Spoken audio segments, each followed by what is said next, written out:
Head Vabaduste portaali jälgijad. Alustame meie kevadise toetuskampaaniaga.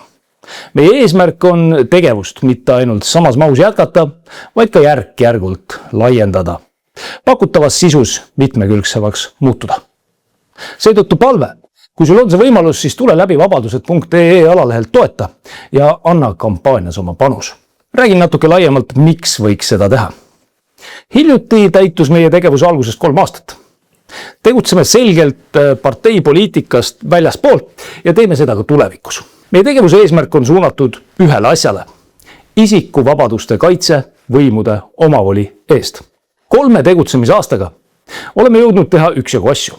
Oleme üles ehitanud infoportaali, mis vahendab probleemseid teemasid julgelt ja ilustava filtrita. Siin ilmuvad igapäevaselt nii uudised kui pikemad käsitlused ja analüüsid paljudelt kaasautoritelt. Meie portaalis on praeguseks iga kuu 10 000 lugejaid. Meie sisu tarbitakse rohkelt ka teistel platvormidel. Oleme käima pannud erinevad podcastide sarjad, kus käib arutelu olulistel ühiskondlikel teemadel. Teeme seda vabalt ega lase end kammitseda grupi mõtlemisest või stamparusaamadest. Müts maha saatekaaslaste ja külaliste ees, kes ei karda originaalselt mõelda ning julgelt arvamust avaldada. Olgu teemaks siis parajasti jõuametite tung jälgimisühiskonna poole liikuda, vaktsiinisurve meie lastele, kliimapöörde kriitika või mõni muu teema, milles liiga tihti kardetakse teisiti ehk nii-öelda valesti arvata. Kardetakse tühistamist. Ei tohi karta. Tuleb rääkida. Ja meil on hea meel, et seda rääkimist kuulatakse. Meie saateid jälgivad tuhanded, kohati ka 10 000 inimesed. Oleme oma tegevusega jõuliselt tasakaalustanud kliimahirmu ja kliimaalarmi, mis on ettekäändeks meie kõigi elukorralduse vabaduste jõulisele piiramisele, energiapoliitika lörtsimisele ja muidugi igasugustele maksutõusudele. Oleme selleks intervjueerinud 10 eksperte ja arvamusliidreid nii Eestist kui välismaalt. Samuti on end asjaga detailideni kurssi viinud portaali kaasautorid teemat üksipulgi analüüsinud. Meie sõnum on lihtne. Meil ei ole mingit kliimakriisi, millega peaks inimesi hirmutama. Nagu teate, panime olulise osa oma süstemaatilisest kliimateemalisest tööst ka kaante vahele. Raamatusse Planeet ei põle, kus need samad teadlased, eksperdid ja arvamusliidrid kliimakeemise jutte jäiselt jahutavad. Kindlasti oleme ühiskondlikku arusaamist kliimaküsimustest suutnud läbi oma tegevuste tõsta. See aga tähendab, et keemise ajastu juttudega saab hirmutada aina vähemaid inimesi. Ehk igasuguste piirangute seadmine ja maksutõusude põhjendamine kliimakatastroofi ettekäändel muutub võimudel üha raskemaks. Meie mõju kohta annab tunnistust ka see, et oleme oma arvamusartiklite ja ekspertintervjuudega jõudnud ka oma portaalist väljapoole. Näiteks avaldanud neid Postimehes või viimati refereeriti meie portaali intervjuud märtsis ERR-i veergudel.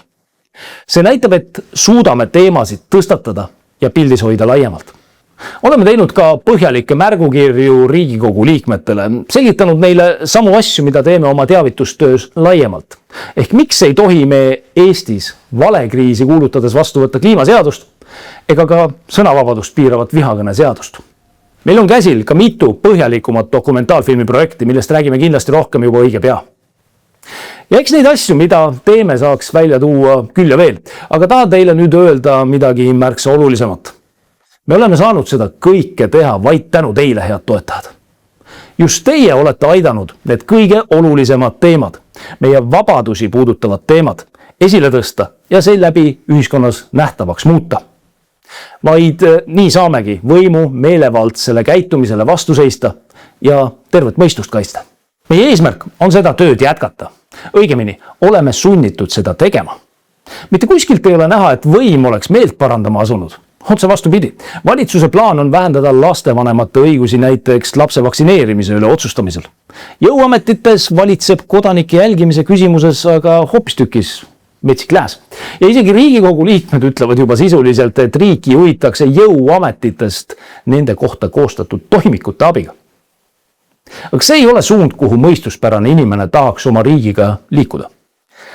Selline kodaniku õiguste ja põhivabaduste jalge alla tallamine peab ära lõppema.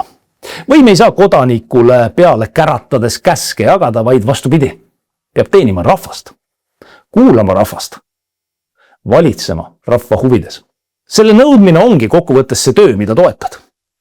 aita meil seda tööd jätkata. Kui sul on see võimalus, siis tule läbi vabadused.ee alalehelt toeta ja anna oma panus.